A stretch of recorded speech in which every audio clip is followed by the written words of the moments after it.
আপনারা সবাই জানেন আমাদের প্রতিবেশী রাষ্ট্র বাংলাদেশে যে একটা অস্থির সরকার চলছে, তত্ত্বাবধায়ক সরকার।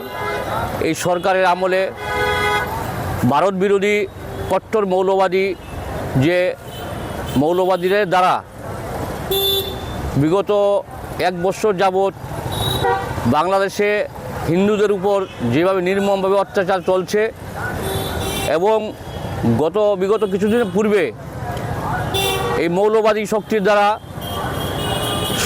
সনাতনী হিন্দু সমাজের দীপু দাসকে নৃশংসভাবে হত্যাকাণ্ড করেছে ওরা এবং দীপু দাসকে নিহত করেছে। তো এবং বাংলাদেশের দুটা পত্রিকা অফিস, প্রথম আলো এবং ডেইলি স্টারের অফিসে ভাঙচুর চালানো হয়েছে, বিভিন্ন সাংবাদিককে নিগৃহীত করা হয়েছে।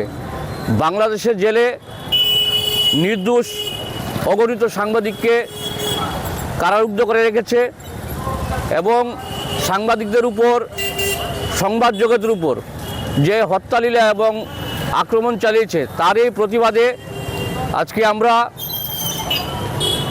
ত্রিপুরা জার্নালিস্ট ইউনিয়ন উত্তর জেলা কমিটির পক্ষ থেকে ধর্মনগরের সাংবাদিক কুল আমরা এর মৌন প্রতিবাদ জানাচ্ছি।